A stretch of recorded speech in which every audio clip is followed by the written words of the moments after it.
bienvenue dans Au cœur de l'art, des conversations sincères, toniques, joyeuses, à deux ou plus, qui stimuleront votre créativité et vous donneront envie de mettre plus d'art dans votre vie. Avec moi, Gwenaëlle Perron. Et moi, Sabina Pinzan. Et nous sommes toutes les deux des artistes basés en Bretagne.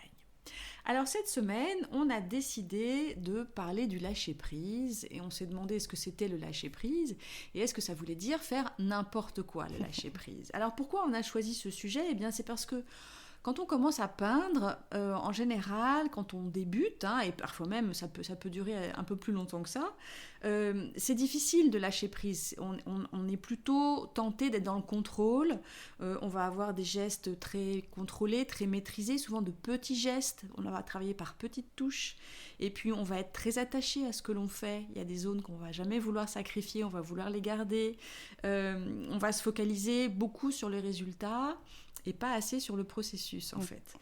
Et donc, quand on est dans une démarche artistique personnelle, eh bien, ce qu'on cherche à dire, c'est des choses sur soi, c'est des choses qui sont sincères, qui sont spontanées, qui sont authentiques.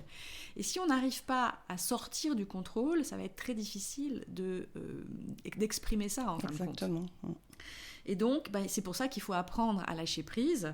Mais est-ce que ça veut dire pour autant qu'on se met à faire n'importe quoi et à barbouiller la surface de la page ou de la toile comme certains le pensent ? On va voir, on va discuter de ça avec Sabina aujourd'hui. Oui, donc on va explorer ce sujet et pour débuter, je voulais juste lire une citation que j'ai trouvée qui dit « Rien n'est plus facile à dire et difficile à faire que le lâcher-prise ». Et c'est un haïku écrit par un poète japonais du XXe siècle qui s'appelle Santoka Taneda. Et en effet, le lâcher-prise est quelque chose de pas aussi simple à atteindre. Ouais. Alors c'est vrai que c'est un terme qui a été un peu galvaudé parce que tout le monde parle de ça tout le temps. Mais c'est important de comprendre ce que ça recouvre et... Le contrôle qui est le corollaire, enfin qui est l'inverse, disons, du lâcher-prise. En fait. Ouais. Alors, pour toi, Sabina, comment tu le définirais, le lâcher-prise ? Quelle forme ça prend ? Qu'est-ce que ça veut dire ? Alors, j'ai envie de dire que c'est une technique d'adaptation. Ça nous permet de faire face à la vie un peu différemment. Ouais. Et le lâcher-prise, ça veut dire qu'on renonce à contrôler tout et on laisse la place aux événements, on laisse la place aux choses, on arrive à faire la part des choses et se rendre compte les choses sur lesquelles on a du contrôle et les choses sur lesquelles on n'a pas de contrôle. Exactement, et c'est là qu'on s'épuise, c'est quand on essaye de contrôler des choses sur lesquelles on ne peut pas agir en fin de compte. Ouais. Donc c'est quelque part, c'est une forme d'art, l'art de savoir se détacher des choses. Voilà, donc quand on a des pensées qui tournent en boucle sur des événements de notre vie, ou même quand en tant qu'artiste, on reste pinaillé sur des détails, c'est qu'en fait, on est en train de vraiment focaliser toute notre attention sur quelque chose et on essaye de contrôler cette chose. Et en fait, le lâcher-prise, ça nous permet de reculer, de regarder cette chose différemment et puis de se dire, OK, est-ce que je ne peux pas faire autrement ? Est-ce que je ne peux pas laisser les choses se dérouler autrement. Donc le lâcher-prise est vraiment important pour trouver la manière plus spontanée de s'exprimer dans l'art, je pense. Vraiment, c'est nécessaire d'aller vers ça pour que des nouvelles facettes de soi puissent surgir en fin de compte. Parce que si on est tout le temps dans le contrôle, on utilise tout le temps les mêmes facettes de sa personnalité et il y a toute une palette d'émotions, d'expressions à laquelle on ne va pas avoir recours en fait. Et donc, c'est vraiment important de lâcher du lest par rapport à ça. D'apprendre à laisser tomber des trucs, à se dire mais est-ce que c'est vraiment important ? Non, c'est pas si important que ça. J'ai pas besoin de me focaliser là-dessus. J'ai pas besoin forcément d'être très attentif à tel détail, à telle manière de faire. Enfin voilà, c'est vrai que il faut mettre de la souplesse et il faut mettre aussi plus de liberté dans sa manière d'aborder l'art. Ouais, j'ai écouté un coach qui parlait donc du lâcher prise et il disait dans le mot lâcher prise, il y a lâcher et prise. Et il a utilisé la métaphore de Tarzan, donc Tarzan qui va de liane en liane, donc il est obligé de lâcher une liane pour pouvoir en prendre une autre. S'il s'obstine à maintenir dans la main la première liane et s'accrocher à la deuxième, en fait, il s'immobilise. Ouais. Donc ça lui empêche le mouvement. Et je trouvais que la métaphore était tout à fait adaptée pour illustrer ce que ça veut dire le lâcher-prise. Ouais. Mais c'est vrai que du coup, je pense que aussi si ce terme a été beaucoup, beaucoup utilisé, c'est parce qu'on est dans une société et dans un contexte où le contrôle est devenu quand même prépondérant. Oui. Et du plus jeune âge jusqu'à de tard dans la vie, on nous demande de contrôler beaucoup de choses en fait. Oui, on est conditionné à contrôler. Hein. On contrôle notre poids, on contrôle notre consommation, on contrôle notre vitesse en voiture, on contrôle nos passeports à la frontière, on contrôle nos billets. Voilà, le contrôle est quelque chose qui est vraiment omniprésent dans nos vies, dans plein de situations, même plus que ce que l'on pense. Ouais. Et du coup, même dans nos parcours professionnels ou dans notre vie personnelle également, on nous demande de contrôler nos émotions. On nous demande de ne pas s'exprimer librement. On nous demande de maîtriser, de contrôler les mots qu'on emploie, les expressions qu'on utilise. Par exemple, la colère aujourd'hui est très mal vue. Oui. Alors que ça fait partie des émotions de base et que c'est une émotion nécessaire qui permet justement de laisser sortir un peu de vapeur. Et aujourd'hui, c'est comme si on n'avait plus le droit de se mettre en colère, en fait. Ouais. Et le contrôle va même encore plus loin, c'est que d'une certaine manière, parfois on cherche aussi à contrôler les autres. On cherche à contrôler ses enfants, on cherche à contrôler son compagnon ou sa compagne. On cherche, et ça va loin aussi. Hein. Oui, ça perturbe nos relations avec les autres. Et donc, quand on dit ça, on se rend compte qu'en fait, c'est totalement contraire à ce qui est nécessaire pour la pratique de l'art. C'est quelle que soit la forme d'art, on ne peut pas être dans ce contrôle. On est aussi, si on a envie d'exprimer quelque chose, mais qu'on contrôle nos émotions, on contrôle comment on va l'exprimer, quelque part, il y a la sincérité qui va manquer peut-être dans ce qu'on puis on cherche à contrôler aussi comment les gens vont nous percevoir, comment les réactions qu'on va déclencher. Et donc, c'est comme ça qu'on peut en arriver à faire une forme d'art assez complaisant, en fin de compte, où on va faire des choses qui ne sont pas risquées du tout, qui vont plaire, on va faire des petits bateaux, on va faire des choses très... comment dire, qui vont pas déranger les gens, en fin de compte. Oui, on va aller vers quelque chose de plus consensuel, exactement, par exemple. Voilà. Ouais. Donc, il y a certain nombre de choses qui empêchent le lâcher-prise dans la pratique de l'art. En premier, c'est nos croyances. Oui. Voilà, on peut avoir la croyance que, puisqu'on n'a pas fait les beaux-arts, par exemple, on ne sera jamais un artiste reconnu et qui sera capable de faire des belles œuvres. On peut rester bloqué dans cette croyance, donc il faut rester vigilant par rapport à ça.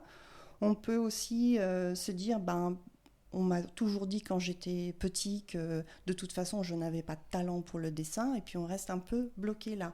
Et même quand on est adulte, on ne s'autorise pas à même essayer. Mais ça peut être aussi dans le sens inverse, c'est-à-dire qu'on peut avoir un ego un petit peu surdimensionné et considérer que dès qu'on a fait un petit gribouillis sur une feuille, on a fait de l'art en fin de compte. Oui, aussi. Ouais. Tu vois, ça peut être aussi... voilà, et donc ça ne pousse pas à aller chercher plus loin, ça ne pousse pas à s'améliorer, à être dans cette recherche permanente qui est quand même significative du métier d'artiste. En fait, on est tout le temps en recherche de quelque chose, on est toujours dans la poursuite de quelque chose. Et d'ailleurs, on le voit bien, les artistes qui trouvent un peu une manière de faire et qui s'enferment là-dedans, leur art devient de moins en moins vivant et de moins en moins expressif, en fin de compte. Ouais. Parce qu'ils cherchent, je pense, à contrôler. Ils sont rentrés dans un style, ils sont rentrés dans une démarche et ils ont peut-être peur d'en sortir et peut-être peur de... Oui, en fait, le contrôle, le besoin de contrôler est quelque part rassurant. Oui, c'est ça. Mais la réalité des choses est qu'on ne peut pas tout contrôler. Et donc, on peut vite vivre du stress, vivre des tensions, vivre des frustrations, parce que justement, on essaye de contrôler même les choses qui sont en dehors de notre contrôle. Ouais. Le contrôle, ça sert à se rassurer, ça sert à...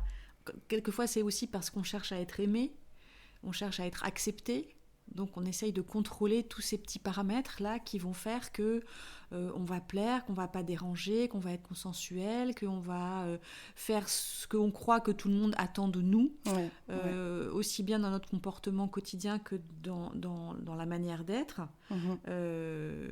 Et ben donc tout ça, effectivement, au bout d'un moment, c'est emprisonnant. Et puis au-delà de ça, il y a aussi les peurs qui peuvent empêcher le lâcher-prise. On peut se dire que si je perds le contrôle sur quelque chose, je ne vais plus être capable, je ne vais plus réussir, ça ne va plus aboutir à quoi que ce soit.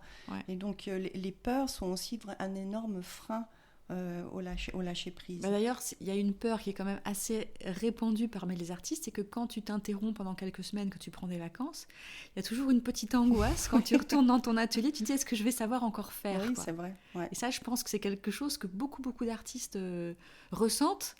Alors, on n'est pas dans le... peut-être qu'on est aussi, on est peut-être dans une forme de contrôle et il faut qu'on reprenne contact avec le lâcher-prise à ce moment-là. Mais il y a toujours cette petite angoisse. Oui, c'est vrai. Et puis même quand on décide, par exemple, de partir dans une autre direction, dans notre pratique, c'est-à-dire utiliser une nouvelle technique ou utiliser de nouveaux outils, ça peut générer cette peur parce qu'on se dit, mais en fait... ce que je faisais avant, je gérais super bien. Là, je ne sais pas, je ne connais pas. Et donc, ça nous bloque, ça nous empêche. On croit que ça va nous empêcher de créer des belles choses. Parce que c'est plutôt une croyance. La peur, elle va donner naissance à une croyance et qui n'est pas forcément vraie. Et on va voir tout à l'heure quelles sont justement les choses qu'on peut faire dans notre pratique, dans l'atelier, pour inciter le lâcher-prise. Et c'est vrai que le lâcher-prise... ça joue à la fois sur le physique, ça joue sur le mental et ça joue dans le domaine émotionnel aussi. C'est-à-dire que c'est pas juste mentalement se dire bon, il faut que je lâche prise, il faut aussi réussir à le faire dans le corps, il faut réussir à se détendre suffisamment, à se mettre dans un état de souplesse aussi, physique, mentale et émotionnelle. J'avais regardé une vidéo là-dessus qui expliquait un peu comment fonctionne le cerveau. Alors je serais totalement incapable aujourd'hui de répéter ce que j'ai entendu, mais c'est vrai que le fait de vouloir être tout le temps dans le contrôle, donc de ne pas savoir lâcher prise, engendre du stress. Et le stress enclenche des parties du cerveau qui vont figer un peu le corps. Ce coach qui parlait de ça, il disait que le seul moyen, parfois, pour stopper le stress et arrêter cette réponse un peu instinctive qu'on a justement de sécrétion d'hormones qui nous mettent dans une situation encore plus de stress, c'est de le passer par le corps. Et donc de faire bouger le corps. Et par exemple, la respiration, notamment la méditation, le yoga, les exercices de respiration sont très utiles pour le lâcher-prise.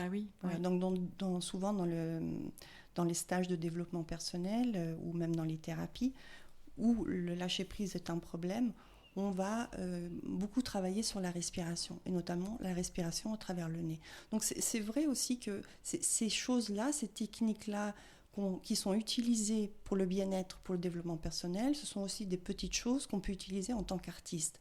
Lorsqu'on sent dans notre atelier qu'on est stressé, qu'on est frustré, on peut aussi revenir sur le corps et se dire ok, qu'est-ce qui se passe, où est-ce que je ressens des tensions, et la manière la plus simple, c'est juste de respirer et respirer par le nez et faire des longues, profondes respirations. Et c'est vrai que moi j'ai testé ça et c'est vrai que ça fonctionne assez bien. Ça active le système parasympathique qui calme le corps en fait.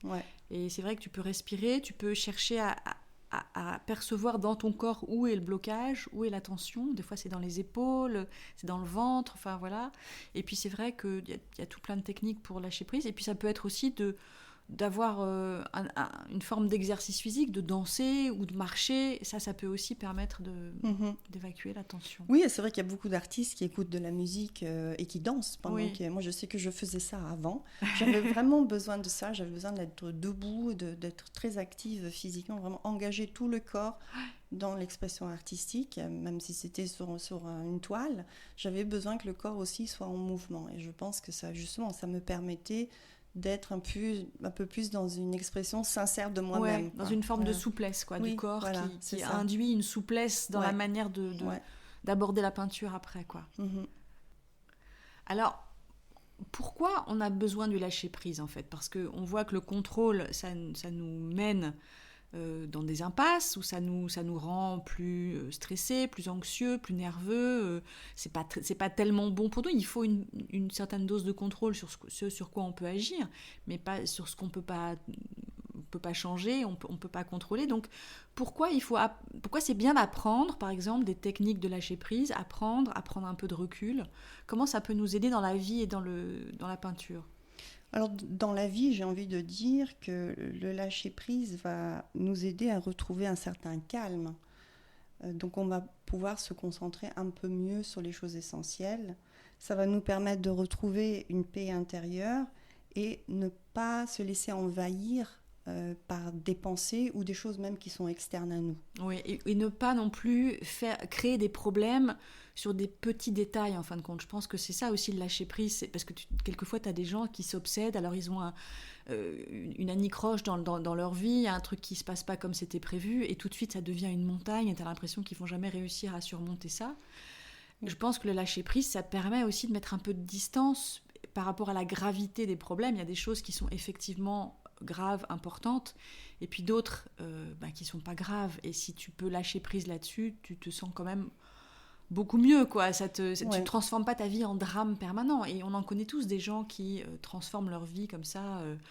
On a un petit théâtre d'horreur qui a toujours des problèmes. Il y a toujours un truc qui va pas. C'est vrai. Mais c'est vrai que des fois, on tombe dans une spirale où on a des pensées qui tournent en boucle dans la tête. Et on n'arrive pas à penser à autre chose. On est préoccupé par quelque chose et ça tourne dans la tête et on pense qu'à ça et on oublie un peu tout le reste. Et ça, c'est problématique, évidemment. Donc le lâcher-prise nous permet de stopper ces pensées qui tournent en boucle et de prendre du recul. Voilà. Après, il y a d'autres techniques qui nous permettent de recadrer, de voir les choses différemment. Mais déjà, le lâcher-prise peut stopper ces pensées qui permet du coup notre attention, nous permet de mettre notre attention sur autre chose que ces pensées qui tournent en boucle.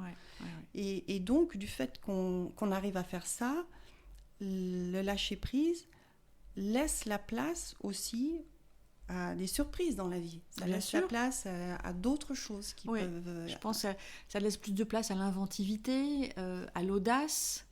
Peut-être qu'on va se montrer aussi plus courageux dans la manière d'aborder les choses. Je pense que lâcher prise, ça va peut-être aussi nous aider à écouter davantage notre intuition, en fait. Parce que quand on est dans le contrôle, on est quand même beaucoup dans le mental. On essaye de faire coller tous les paramètres qu'on a en tête pour que la situation nous soit la plus favorable. Et on a tendance à pas tellement s'écouter, en fin de compte, pas tellement écouter son intuition. Donc lâcher prise, ça permet aussi de plonger un peu en soi et de se dire mais de quoi j'ai vraiment envie là, est-ce que là je suis en train de créer ou de vivre comme j'en ai vraiment envie, parce que si on est dans le contrôle, on va avoir une vie sans doute beaucoup plus qui répond aux critères sociaux, en fin de compte. On va faire carrière, on va avoir tel type de maison, tel type de parcours, on va avoir des enfants qui se comportent comme ci et comme ça. Alors que si on lâche prise sur tout ça, si on s'écoute, je pense que notre trajectoire de vie peut être complètement différente, en fait. Oui. Et ça peut mener aussi à être capable d'apprécier mieux les belles choses qui nous arrivent aussi dans la vie.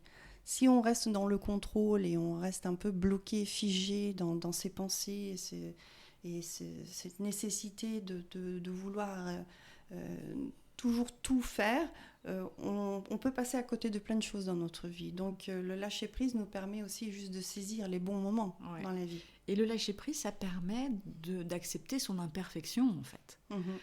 D'accepter que quelquefois on se trompe, quelquefois on peint et puis ça donne des choses qui sont pas réussies.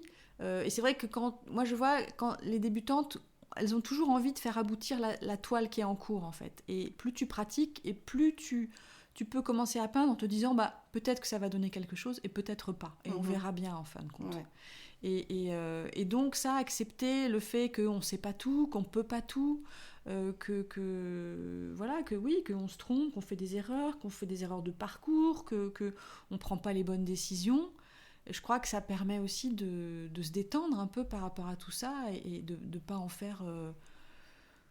de pas transformer ça en des choses qui vont rester bloquées en nous parfois pendant des années, quoi, en fait. Ouais. Et c'est vrai que ça, c'est quelque chose qu'on apprend aussi avec l'expérience. Et quand on est jeune... on se braque beaucoup plus, hein, on est beaucoup plus... en tout cas, après, tout dépend de quel milieu on vient et comment on a été éduqué. Mais c'est vrai que moi, par exemple, j'ai vu mon père s'obséder sur des choses. Alors, il y avait une imprimerie à côté de chez nous, il y avait du bruit la nuit. Bon, il y avait un bruit de machine la nuit, mais ça le rendait complètement dingue parce qu'il s'était tellement obsédé avec ça qu'il n'entendait plus que ça. Ouais. Et qu'il n'arrivait plus à faire de la place pour autre chose, quoi. Voilà, et c'est vraiment sa manière de fonctionner pour plein de trucs. Mm-hmm. Mais c'est vrai que moi, j'ai baigné là-dedans. J'ai baigné dans une famille où on s'obsédait pour des trucs complètement... soit sur lesquels on n'avait pas prise, soit qui n'étaient pas si importants que ça, en fin de compte. Mais c'est vrai que du coup, ta capacité après à lâcher prise, elle est plus ou moins grande en fonction de la manière dont tu as été éduqué, du milieu dont tu viens. Moi, j'étais dans une école catholique, on était en blouse, on n'était que des filles. Enfin, tu vois, c'est des choses, ça te marque quand même, et tu es censé te comporter comme ça parce que tu es une fille, parce que... voilà. Ouais. Et du coup, c'est vrai que c'est tout un apprentissage à faire après pour se débarrasser, voilà, de tous ces carcans, de toutes ces attentes aussi familiales, éducationnelles, sociales, enfin voilà, sortir de ça, ça demande d'accepter son imperfection et de se dire, après tout, oui, accepter sa médiocrité. J'entendais quelqu'un un jour parler de ça, dire, en fait, on est beaucoup plus tranquille si on accepte sa médiocrité, en fin de compte. Et voilà, et puis c'est tout, quoi, en fait. Ouais.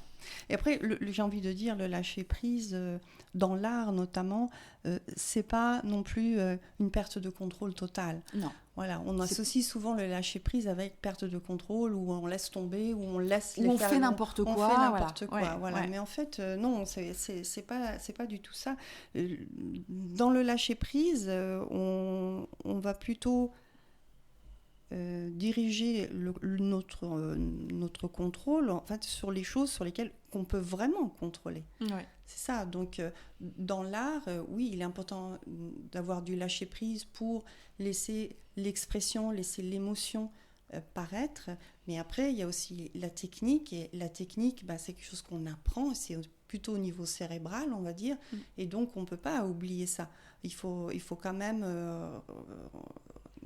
essayer de trouver l'équilibre entre justement cette envie d'exploser, de laisser sortir les choses, et en même temps de se dire mais quelle est la meilleure manière de canaliser ces choses. Ouais. Oui, on va les laisser s'exprimer, mais on va essayer de trouver quelle est la meilleure manière de les exprimer sur un support. Ouais, c'est ça. Et globalement dans la vie, je pense que le lâcher prise va permettre d'accepter son imperfection, de s'écouter et de se demander comment j'ai envie de faire les choses, moi. C'est-à-dire ne plus suivre les dictates, ne plus suivre les normes, ne plus suivre...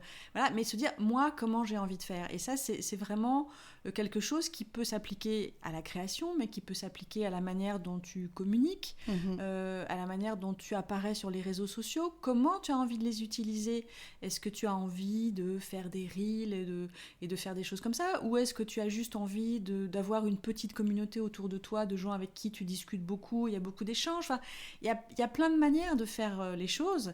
Et c'est vrai que le lâcher-prise, ça permet de prendre conscience de ça, de la manière dont on a vraiment envie d'apparaître, de se comporter, d'être en interaction avec les autres, en fait. Ouais, et pour trouver donc, notre propre forme d'expression, comment on le fait, le lâcher-prise nous permet l'expérimentation.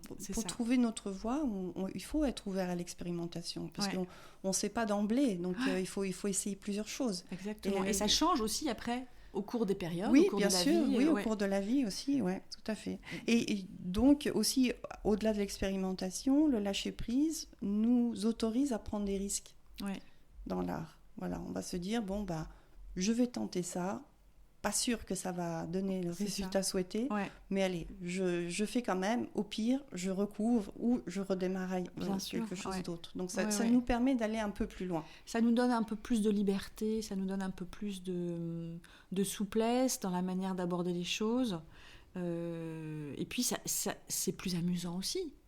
Être tout le temps dans le contrôle, mais c'est rébarbatif au bout d'un moment. Enfin, tu vois ce que je veux dire ?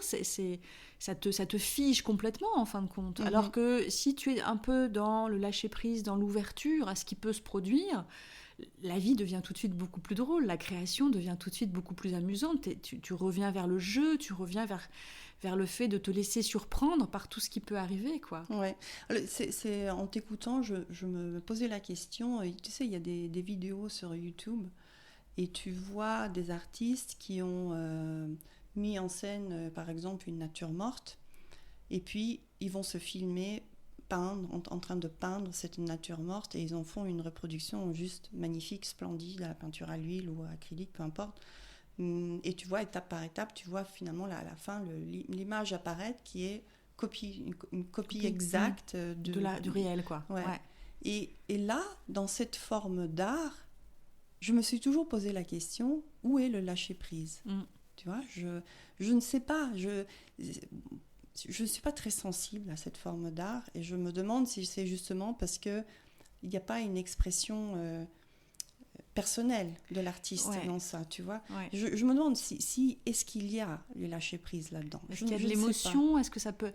Moi, je pense que et ça peut se retrouver en musique aussi, des gens qui sont parfaits techniquement. On entend des fois des musiciens qui sont techniquement parfaits, mais il n'y a pas d'émotion dans ce qu'ils jouent, en fin de compte. Et je pense que cette manière de peindre-là, qui copie le réel au détail près, je pense qu'elle manque sans doute aussi d'émotion et de quelque chose qui viendrait de celui qui crée, en fin de compte. Et je pense que là, il y a une peur de ça, tu vois. Les gens qui s'en tiennent à la technique et qui veulent surtout pas mettre d'eux-mêmes dans la toile ou d'eux-mêmes dans la musique ou je sais pas dans quelle forme d'expression, mais je pense qu'il y a une peur, une retenue d'exprimer des choses qui sont en soi et qu'on a peur de lâcher parce qu'on ne sait pas où ça va nous mener, en fin de compte.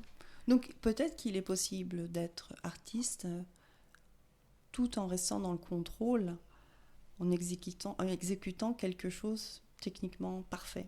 Je ne sais pas, parce que je sais que c'est apprécié. Hein. Bien sûr. Ces artistes ont aussi des acheteurs. Mais c'est peut-être apprécié de gens qui justement se méfient de leurs émotions et préfèrent rester dans des choses très cadrées. Et je pense qu'en fin de compte, c'est pas tout l'un ou tout l'autre, mais on est tout le temps en train de trouver un équilibre en fait entre lâcher prise et contrôle, parce qu'on a besoin des deux. On ne peut pas vivre de manière complètement aléatoire, quoi. On ne peut pas laisser tout partir à volo en se disant le linge, la vaisselle, le ménage. Voilà, on a besoin aussi, et on a besoin pour son propre confort de peut-être vivre dans une maison propre ou de mettre des vêtements qui ne sentent pas le petit fennec. Et donc je pense que c'est un équilibre à trouver, et je pense que on peut le comprendre aussi à travers la peinture, qu'il y a cet équilibre à trouver dans la manière de réaliser ces toiles, en fin de compte. Toi, tu avais quelques suggestions de lâcher prise. Oui, alors il y a différentes techniques qui sont connues pour aider le lâcher prise. Dans la peinture, notamment, l'utilisation d'un nouveau médium. Donc, on a toujours peint à l'acrylique, mais on décide de se lancer dans la peinture à l'huile. C'est un changement d'environnement. Oui. Et du coup, on va un peu reculer et ça va nous permettre de s'aventurer dans un nouveau territoire. Dans une forme de découverte. Voilà. Et ça incite le lâcher-prise parce qu'on est dans la découverte, justement. Et on sait très bien pour l'instant, on ne maîtrise pas encore pleinement l'outil, le médium. Ouais. Et donc, on va être plus prône à l'expérimentation, justement, à la prise de risque, parce qu'on a envie de voir jusqu'où on peut aller, qu'est-ce qu'on peut faire. Donc, le fait de changer de médium peut aider. Le fait de changer d'outil, également, on dit toujours, pour avoir des peintures qui sont un peu plus naturelles et spontanées, on préconise d'utiliser des pinceaux qui sont plus grands que ceux qu'on a l'habitude d'utiliser. Parce que ça va nous empêcher de nous attarder sur les détails. On n'arrivera pas à les faire, à les peindre à la perfection avec un gros pinceau. Et donc, on va plutôt se focaliser sur l'ensemble de la peinture, sur les formes, sur les couleurs. Mais voilà, on va pas s'attarder aux détails. Après, il y a d'autres techniques, comme notamment utiliser sa main moins dominante. Donc, si on est droitier, on va peindre avec la main gauche. Et si on est gaucher, c'est intéressant. C'est vrai que c'est difficile. Moi, j'ai essayé l'exercice. C'est très difficile. Moi, je l'ai proposé en stage plusieurs fois et le vent de panique. ouais. Alors, peindre à la limite, je pense que si on est un peu dans l'abstrait, ça peut être très amusant. Et on sent qu'il se passe quelque chose au niveau du cerveau. Quand on utilise la main qui est moins dominante, on sent qu'il y a quelque chose qui tourne pas comme d'habitude. Mais par contre, si on essaye de dessiner ou écrire avec la main non dominante, là, on rentre vite dans la frustration, je trouve, parce que on n'arrive pas à faire une ligne droite, on n'arrive pas à faire un cercle. Le moindre de petites choses devient vraiment très compliqué. Mais peindre avec sa main non dominante ou dessiner sans regarder sa feuille, ça, c'est 2 exercices qui sont super. Parce que les résultats sont toujours étonnants, en fin de compte. Ils sont toujours étonnants. Et il y a quelques temps, j'ai participé à un atelier d'écriture. Et le premier exercice, on était par 2, comme ça. Et le premier exercice, ça consistait à faire le portrait de la personne qu'on avait en face de soi sans regarder sa feuille. Et voilà, l'atelier d'écriture a commencé comme ça et c'était très drôle de voir les différents résultats parce qu'il y en a qui étaient vraiment relativement précises. Il y en a qui avaient dessiné un œil carrément en dehors du visage. Tu vois, il y avait des choses vraiment étonnantes. Donc ça, c'est vrai que c'est peut-être inconfortable au moment où on le fait, parce qu'effectivement, on n'est pas du tout dans le contrôle et dans la maîtrise, mais les résultats sont vraiment chouettes. Et on peut faire ça comme un exercice régulier pour se mettre en train. Je sais qu'il y a une artiste, Jane Davis, par exemple, qui en a fait pas mal comme ça. Puis après, elle met un peu d'aquarelle, elle met des couleurs, et elle fait des vrais portraits, mais avec les traits un peu déglingués qu'on peut avoir en dessinant comme ça, quoi. Après, on peut très bien aussi, en s'imposant une limite aussi, on peut ouvrir le champ des possibilités. Donc, on en avait déjà parlé, c'est utiliser une palette limitée, 3 couleurs, le blanc et le noir, et puis voilà, et se limiter à ça. Ça peut aussi aider. Ou une couleur, travailler en monochrome. Ou même en monochrome, voilà, ça peut inciter, ça peut aider le lâcher-prise. Peindre debout plutôt que assis, on disait tout à l'heure, engager le corps dans son entier dans la pratique. Et donc, le fait de peindre debout, c'est le corps même participe à la création.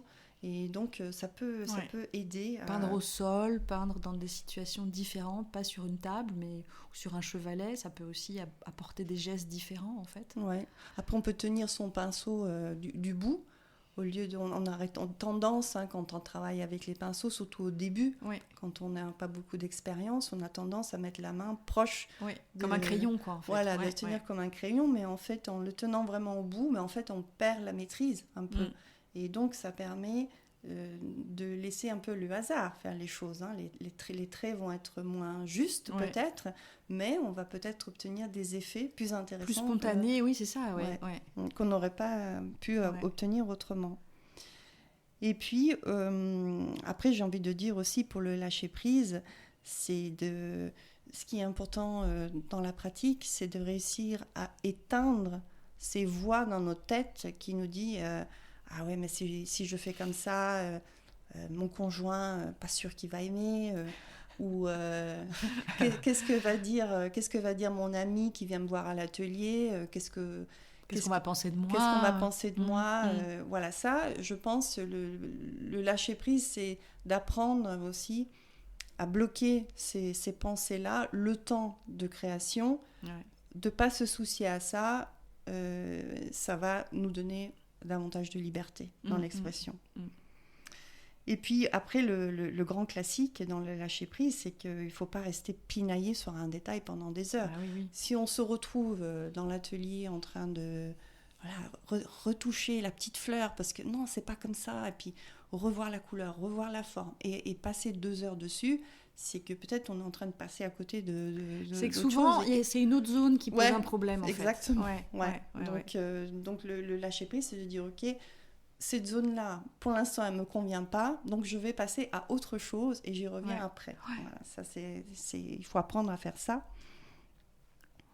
Et puis parfois, je pense qu'il faut aussi accepter qu'il y a des jours où simplement ça ne marche pas, quoi. Je veux dire, quand on s'entête sur une peinture ou quoi que ce soit, et on sent que ça ne vient pas. On n'arrive pas à atteindre ce flow. Hein, on a le temps de le faire, on est disposé à le faire, mais on n'arrive pas à se mettre dedans. Moi, je pense qu'il ne faut pas forcer les choses. Il ne faut pas essayer justement de contrôler le fait qu'on n'y arrive pas. On se dit, ok, aujourd'hui, ça sera non. Aujourd'hui, je n'y arriverai pas. Aujourd'hui, je laisse tomber. Et même, il ne faut pas non plus se contraindre à le faire tous les jours si on n'en a pas envie. Et il faut accepter qu'on peut avoir des périodes où on va être plus dans du remplissage et pendant plusieurs semaines, peut-être on va toucher à rien du tout. Et on va faire complètement autre chose parce qu'on a besoin de se régénérer, en fait. Moi, je trouve qu'il y a un peu un discours ambiant comme quoi il faudrait aller dans l'atelier tous les jours, travailler un peu tous les jours. Il y a des artistes qui te disent ça. Mais moi, je sais que quelquefois, je passe 15 jours et je peins pas, quoi. Alors, ça finit par me manquer, mais soit j'ai d'autres choses à faire, soit j'ai pas envie, soit je sais pas non plus des fois sur quoi j'ai envie de travailler vraiment. Donc je me dis, si j'y vais pour faire juste bidouiller, quoi, tu vois, c'est comme si tu prenais ta voiture juste pour faire un tour de quartier parce qu'il faut que tu prennes ta voiture tous les jours. Aucun intérêt, quoi. Donc je crois que ça aussi, il faut lâcher prise là-dessus sur la quantité de temps qu'on doit passer à peindre et tout ça. Moi, j'ai réfléchi à la manière dont je suis dans le lâcher prise dans mon travail et je me rends compte qu'il y a j'ai 2 manières de faire, en fait. Soit je commence et je suis là vraiment, plus je suis au début, plus je suis dans le lâcher prise. Donc je vais faire des marques, je vais m'amuser, voilà. Et puis peu à peu, la peinture prend une cohérence et je commence à aller vers quelque chose et je suis de plus en plus dans le contrôle, on va dire, parce qu'il y a une idée de résultat qui émerge et donc je cherche à aller vers ça. Ou alors je suis dans une peinture qu'on pourrait appeler intuitive, où je vais répondre à ce qui se passe au fur et à mesure sur la toile ou sur le papier. Donc je vais commencer par faire des marques. Qu'est-ce que ça m'inspire ? Est-ce que j'aime pas ? Si j'aime pas, je recouvre, je fais autre chose. Et je pense que c'est mes deux manières d'approcher le lâcher-prise dans la peinture. Après, c'est vrai que j'aime bien, par exemple, travailler avec des outils différents ou pas utiliser de pinceau, par exemple. Limiter ma palette, faire des choses comme ça. Je le fais pas systématiquement parce que j'ai pas l'impression d'être dans une espèce de contrôle un peu maladif, tu vois. Mais peut-être que ça pourrait m'aider à aller encore plus loin dans l'exploration. Si je me mettais peut-être des petits défis comme ça, peut-être, je sais pas, de choisir un sujet et de faire ce sujet-là peut-être une dizaine de fois, de le traiter d'une manière, 10 façons différentes, par exemple. Voilà, il y a des manières d'aborder qui, je pense, pourraient m'aider à creuser un peu plus, à aller vers autre chose. Là, dans le groupe Art System, je leur ai proposé de commencer par faire un collage pour aller ensuite, et à partir de ce collage, créer une peinture. En fait, pas le collage lui-même, mais se baser sur le collage pour créer une peinture. Et hier, moi, je me suis amusée à faire des collages, et j'en ai fait un qui est étonnant parce que c'est que des petits déchets d'autres découpages, en fait. Donc il y a juste quelques petites lignes comme ça, c'est très surréaliste comme collage. Et je me suis dit, ça serait intéressant de voir si j'arrive à faire une peinture en partant de ça, tu vois. Donc là, voilà, ça peut être aussi une manière de se mettre un peu au défi et d'aller vers quelque chose qu'on ne connaît pas, qu'on ne maîtrise pas, et de voir ce qui va surgir. Et toi, dans ton travail quotidien, enfin dans ton travail de création, est-ce que tu as des techniques pour lâcher prise ? Est-ce que tu es facilement dans le lâcher prise ? Alors comme toi, je pense qu'au début, oui. Parce que, surtout quand je démarre une peinture, je démarre toujours une peinture dans le lâcher-prise total. Je réfléchis pas trop aux couleurs que je choisis, les marques que je fais. C'est vraiment pour vraiment enclencher un peu le processus. Et j'ai pas du tout d'attente, je me suis pas fixé d'objectif et souvent j'ai même pas un sujet en tête. Donc voilà, le début. Mais comme tu dis, à partir du moment où tu commences à avoir des formes qui apparaissent comme ça, tu commences à voir quelque chose et tu commences à apercevoir le sujet. Et là, c'est vrai qu'il y a une forme de contrôle qui arrive et parfois je reste bloquée là. Ouais. Et la chose que j'ai trouvée qui fonctionne bien pour moi, c'est que je vais prendre un outil comme la truelle et je vais recouvrir. Je fais vraiment quelque chose de drastique. Ouais. C'est vrai que si je bloque sur une peinture tout un après-midi, c'est évident que je ne suis pas du tout dans le lâcher-prise, hein, il y a un problème. Et parfois, le seul moyen de débloquer ça, c'est de faire quelque chose de drastique. Et donc la truelle m'aide beaucoup, parce que j'ai une truelle qui est énorme. C'est un truc que j'ai acheté dans le magasin de C'est un truc de maçon, quoi. C'est un truc de maçon. Oui, c'est énorme. Un truc de maçon. Oui. Et il est très grand, et souvent il est beaucoup plus grand que ton support. Que mon support. Donc c'est clair que quand je l'utilise, je ne maîtrise pas du tout ce qui va se passer. Et en fait, ce que j'ai découvert, c'est que j'obtiens toujours quelque chose sur lequel je peux rebondir retourner dans le lâcher-prise. Et ça enclenche un nouveau processus créatif et ça me donne des idées et je pars complètement dans une autre direction. Et c'est fun. Hein, et c'est jouissif. Oui, absolument. Donc, je peux faire ça. Et puis, après, c'est vrai que retourner ma peinture, c'est des petites choses que je peux faire. Et je pensais à ce que tu disais tout à l'heure, le fait de faire de se dire je vais dessiner quelque chose, je vais faire quelque chose tous les jours, ou je vais me fixer l'objectif de peindre la même chose de manière différente. Pour moi, ça c'est pas du tout, ça m'aide pas du tout dans le lâcher prise. J'ai testé, alors ça fonctionne pas pour moi. J'avais mentionné Gabriel Marc-Lipper qui enseigne Learning to See, le cours en ligne. Et lui, son truc qui martèle tout le temps à ses étudiants, c'est 21 drawings a week. Donc c'est 21 dessins par semaine. Donc il dit tous les jours, il faut faire 3 dessins. Ouais. Et il dit, même juste 5 minutes, peu importe si c'est moche, si c'est réussi ou pas, mais il faut le faire. Et ça pour lui, ça aide justement. C'est sûr que plus tu pratiques, mieux tu vas maîtriser justement. Oui, mais je ne suis pas sûre, parce que lui, il dit que ça soit 5 minutes ou 10 minutes, ne passez pas des heures dessus, parce que ça va vite vous saouler. Donc, faites quelque chose de court. Et j'ai essayé de le faire, et en fait, j'ai trouvé que c'était très bloquant. Donc, pour moi, ce genre de truc, ça ne fonctionne pas, parce qu'en 5 minutes, oui, tu arrives à dessiner quelque chose, mais tu captures juste grossièrement la forme, mais ça ne te donne pas... moi, ça te satisfaisait pas, le résultat te satisfaisait pas non, en fait. Non, et puis je prenais aucun plaisir, donc j'étais pas du tout dans le lâcher prise, j'étais plutôt dans le contrôle, parce que j'observais l'objet que je voulais dessiner, et puis là je me disais, ok, t'as 5 minutes pour le capturer là, en quelques traits, et du coup ça crée un énorme stress, donc je vois pas du tout le lâcher prise là-dedans, et en plus j'ai pas vu mon dessin s'améliorer drastiquement,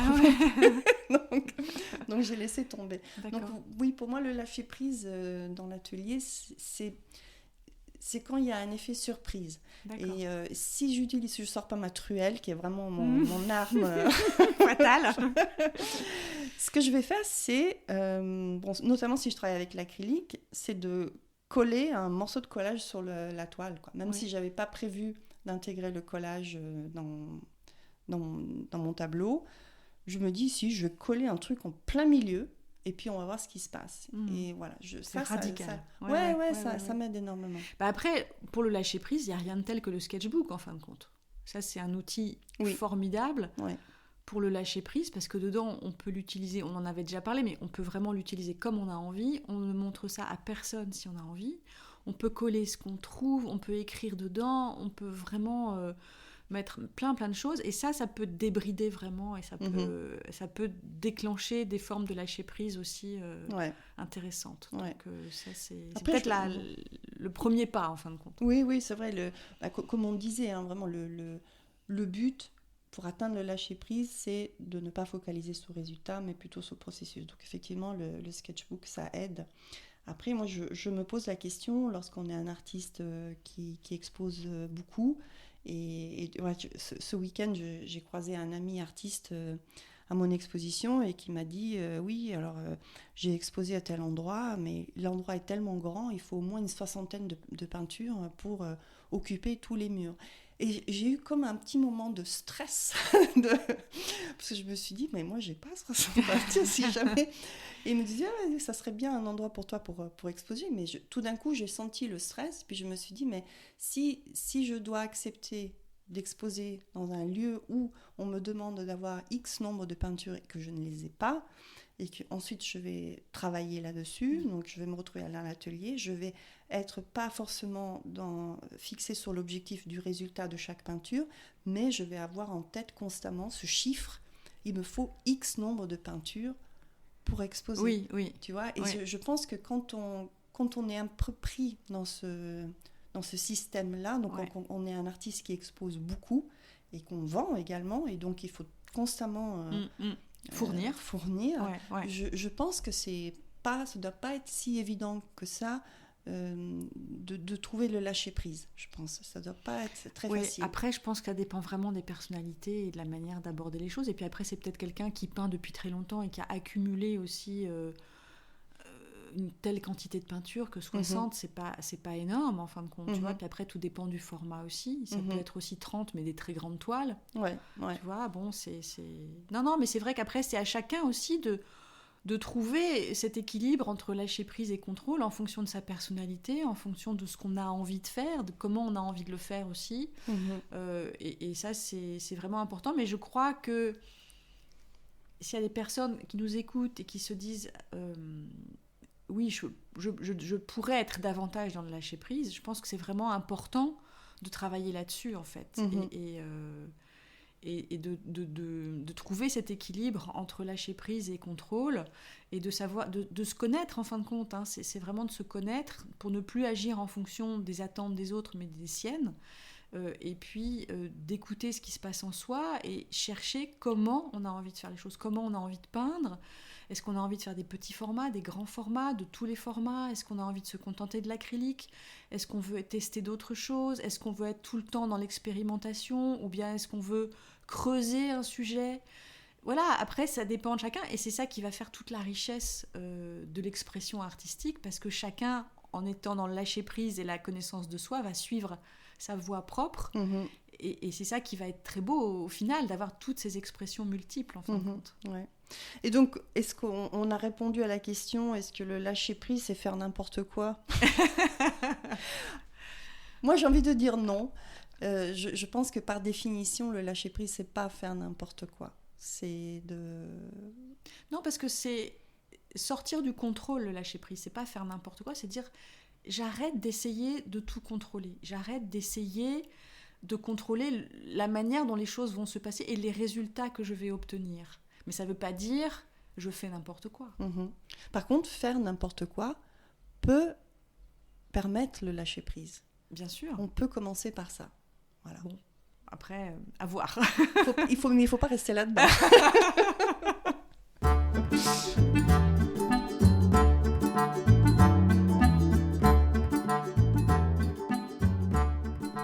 Alors Sabina, la semaine dernière, tu exposais, et c'est la semaine où on a eu cette fameuse tempête. Tempête du siècle. Oui, tempête. J'espère que ce sera la tempête du siècle, parce qu'elle a fait quand même pas mal de dégâts ici en Bretagne. Elle a fait tomber beaucoup d'arbres, et donc il y a beaucoup de fils électriques, fils téléphoniques qui ont été brisés. Ouais. Et toi, donc, tu étais en pleine expo. Comment ça s'est passé ? Oui, alors les premiers jours se sont bien passés. L'installation s'est super bien passée. La météo n'était pas trop mauvaise. Mais à partir du 1er novembre, je crois que c'est là, le vent a commencé à souffler. Et puis pendant la nuit, entre le 1er et le 2, on a eu cette fameuse tempête. Et donc, j'ai pas pu ouvrir le lendemain parce que de toute façon, on avait interdiction de prendre la route. Donc les gens ne bougeaient plus. Moi, je suis sortie dans Douarnenez le 2. C'était une ambiance très bizarre. On était entre le post-apocalypse et le jour férié. C'était très curieux. Ouais. Il y avait des commerces qui étaient fermés, d'autres qui étaient ouverts. Il y avait des gens qui se baladaient, puis d'autres qui constataient les dégâts. Il y avait des arbres écroulés partout. Enfin, c'était assez étonnant comme ambiance. Ouais. Oui, c'était vraiment assez flippant. En plus, moi, j'étais hébergée chez une amie pendant mon expo, parce que c'était un peu loin de chez moi.